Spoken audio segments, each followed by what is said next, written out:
చారుని రసం అంటారు. ఆవాలు, మెంతులు, ఇంగువ కూడా రసమయం చేస్తే బాగున్నాయి. జీవితంలో కూడా రౌద్రాన్ని, బీభత్సాన్ని, భయానకాన్ని అయిన విషయాలని రసమయం చేస్తే బాగుంటాయి. అప్పుడు నీ జీవితం నవరసభరితం అవుతుంది. దానికి షడ్రసోపేతమైన భోజనం చెయ్యాలి. అంతేగాని ప్రకృతి వైద్యం పేరు చెప్పి పొద్దున్నే 2 దొండకాయలు, మధ్యాహ్నం 2 బెండకాయలు, సాయంత్రం ఏమో ఉప్పు పప్పు లేకుండా బీరకాయ ఒకటి తిని మేము 90 ఏళ్ళు బతుకుతాం. ఎందుకు ఆ బతుకు పని లేక ఏమీ తిన్నప్పుడు? ఎందుకు ఆ నేళ్ళు బతకడం? ఎవరి కోసం ఏం చేశాం? ఎవరికో ఏం చేసాం? మనకేమైనా చేసుకున్నావా?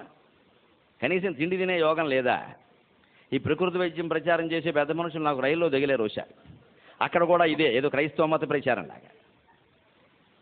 నేను ఎంతకీ మాట్లాడకపోతే ఆయన నన్ను అడిగాడు, ఏమన్నా మీరు మాట్లాడట్లా అన్నాడు. మీరు ఇప్పుడు ఇంతకీ ఒక్క మాట చెప్పండి నాకు, ఈ దొండకాయలు బెండకాయలు తిని ఉప్పు లేకుండా, పంచదార లేకుండా, కారం లేకుండా, పొయ్యి మీద పెట్టకూడదుట, ఉడకబెట్టకుండా ఆ పచ్చివే అలా తింటే ప్రయోజనం ఏమిటన్నాను. 80 ఏళ్ళు గ్యారంటీగా బతుకుతారని నేను రాసిస్తా అన్నాడు.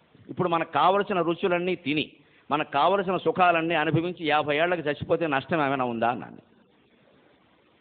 ఏమీ తినకుండా 100 ఏళ్ళు బతికే బదులు అన్నీ తిని బెందరాళ్ళపోతే నష్టం ఏమిటండి? లోకానికి కూడా మంచిది.